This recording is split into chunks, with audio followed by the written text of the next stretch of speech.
Hey guys, Mike here. In this video, I'm going to go over the cooldown times for all the abilities in the game. And the reason this is really important is because it determines how comfortable and how smooth it feels to play. So let's get right into it. Let's start with the easy stuff. So let's talk about the ultimate abilities. So let's talk about Air Blast, Flames of Rebirth, and Earth and Fury first because they're the longest cooldown abilities. You can see Earth and Fury is the longest at greater than 130 seconds, so it's greater than 2 minutes. And personally, when I've used it, I've noticed that 2 minutes is extremely noticeable. It just does not feel good to use. When I want to use it, it's just never available. And when you use it, it's already one and done, and it just doesn't feel good to use.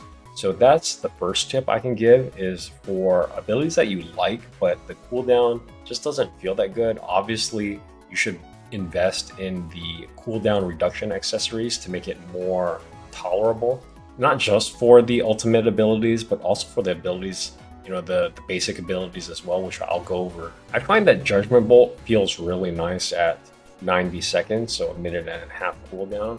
It's always available for when the enemy is staggered, I've found, and it's really nice because it does a lot of damage, especially for both single targets and multi-targets.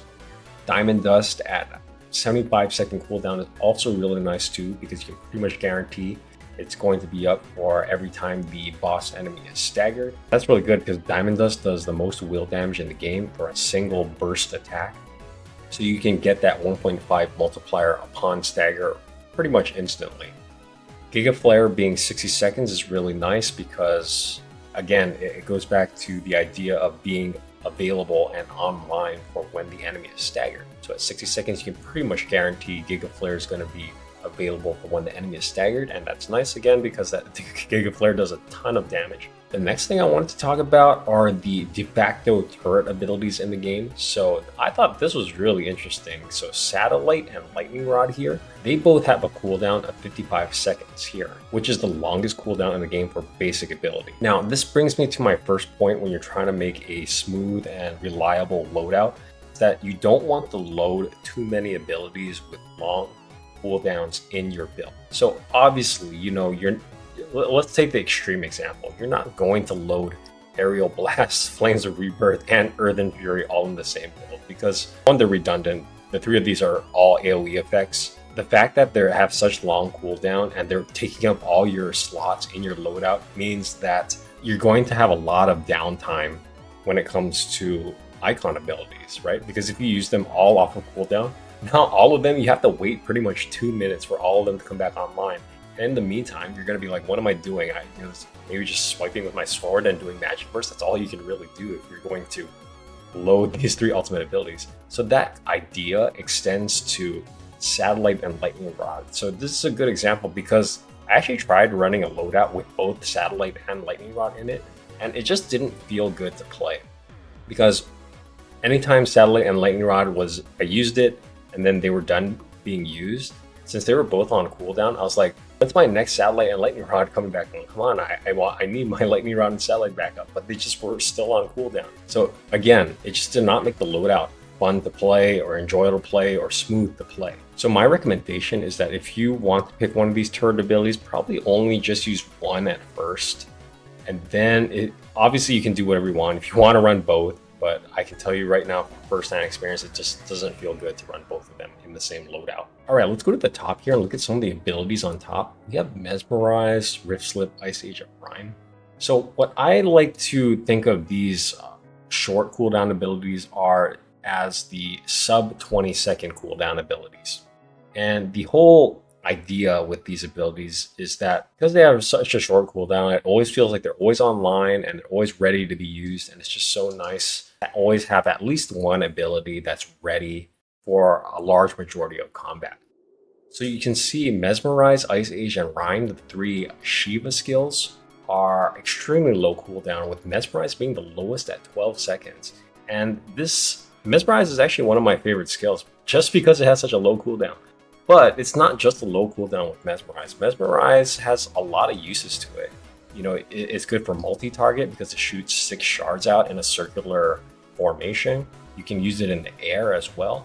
And because it has low cooldown, it can do some decent will damage and chip at the enemy's will. So it just has a lot of uses, and combined with the fact that it has such a low cooldown makes it a really nice skill in my opinion. We have Rising Flames here, the very first ability that you ever get in the game. It's so simple to use. You just use it off of cooldown. It's for a single target. You can hit a couple targets with it. It does decent will damage as well. It's just really simple and really reliable. And a big factor to that is because it has that low cooldown. Also here we have Rift Slip and Gungnir. One interesting thing I found was that Rift Slip is actually not the lowest cooldown in the game. It still takes more time to get off cooldown compared to Mesmerize. Rift Slip is just used to combo between different abilities. It's just used to link between different abilities. I feel like the developers made Rift Slip at 15 seconds because I feel like if they made it lower, that would just make it too powerful because you could just start comboing too much with Rift Slip. So they had to find a nice balance. But I just thought it was interesting that Mesmerize was 12 seconds, which is less cooldown than Rift Slip. Again, my advice is always try to include at least one of these low cooldown abilities. It just makes the build feel so much more comfortable to use, but I wouldn't double down on these skills. I would only just pick one of them to use at any given loadout, because if you use too many of these low cooldown abilities in one loadout, then you're going to find it's hard to use them off of cooldown. It's possible, but it just might feel a little, you just might feel a little pressured. You just might find that you can't fire them off of cooldown as much as you'd like. When an ability is sitting on your hotbar and it's just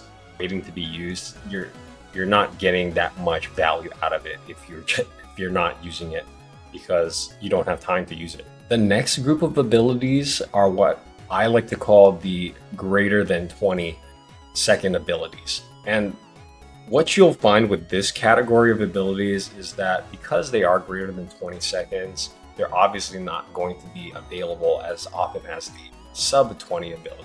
And it's definitely noticeable in combat. A lot of these abilities are good. The effects that they do are really good. But when you're in combat, you're always like, when is this ability coming? You're going to be asking yourself, when is this ability off of cooldown? It's just, I wish this ability was off of cooldown already. That's always going to be one pain point using these abilities. One simple fix to that is just invest in cooldown reduction abilities, especially if you want to use that ability more frequently. So here are some of the abilities that we have in this 20-second plus category.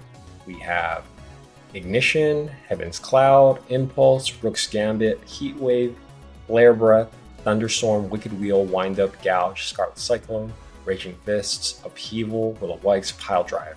Now, the first thing you'll notice is that your circular AoE abilities are in this category. So that includes Scarlet Cyclone, Upheaval, Wicked Wheel to some extent. It's a very small circular AoE, and Pile Drive. You can't just spam these abilities because they're greater than 20 seconds. But I've found, and they're all very similar in their effect, with the exception of Pile Drive. Pile Drive does quite a bit of will damage and regular damage, but because it's on the longest cooldown of 38 seconds here, it just doesn't feel that good to use. So I think you're getting the most value out of cooldown reduction accessories if you invest it and combine it with Pile Drive, in my opinion. The next type of abilities that we have in this 20 plus category are the counter abilities. So Rook's Gambit, Heat Wave, Raging Fists. And it kind of makes sense that they're in this category because, if they were in sub 20 category, then that means you could just spam them and just counter all the enemy's moves. But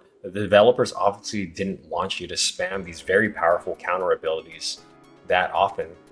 So that's why they made them 20-second plus. And one strategy you could use for your loadout is you reserve one slot in your loadout for a counter ability, and you just swap it out depending on the situation. So for example, say my default counter ability is Raging Fist, and it's just good for countering physical attacks or anything. But say I'm fighting an enemy that does a lot of ranged attacks, then what I can do is I can just swap out Raging Fist and just throw in Heat Wave. That way I still have that muscle memory because the button still functions the same. It's still a counter. Another nice thing is that because the cooldowns are the same, it's going to feel the same in the loadout.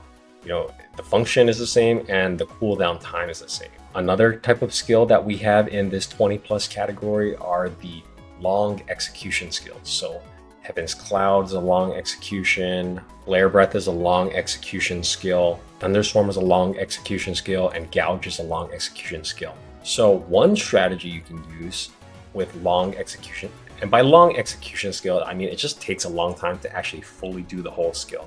For example, Gouge, if you want to get the full 30 hit combo with Gouge, you have to keep tapping the Gouge button. Now, one advantage of these long execution skills is that you can combine these with more long cooldown abilities in your loadout, because while you're doing these long execution skills, like for example, say you're holding out a Flare Breath for the full duration, this allows abilities that are on cooldown to regenerate so that they can be off of cooldown. And in the meantime, you're not doing nonsense while you're waiting for your other abilities to come off of cooldown. That's one strategy you can do for your loadout. See, like one thing you don't want to do is like have Flare's Breath here, but you throw in a lot of low cooldown, sub 20-second cooldown abilities, because these abilities are going to be off of cooldown and you're still too busy twiddling your thumbs shooting out a Flare Breath. It just breaks the flow of combat quite a bit and it doesn't feel good. So remember, cooldown is a big factor in making it an effective loadout. So anytime your loadout feels a little strange or just doesn't feel smooth or fluid, big factor is cooldown. So definitely look at the cooldown times of the skills that you have in your loadout. Anyways, hope you guys enjoyed that video. Hope you learned something, and thanks for watching.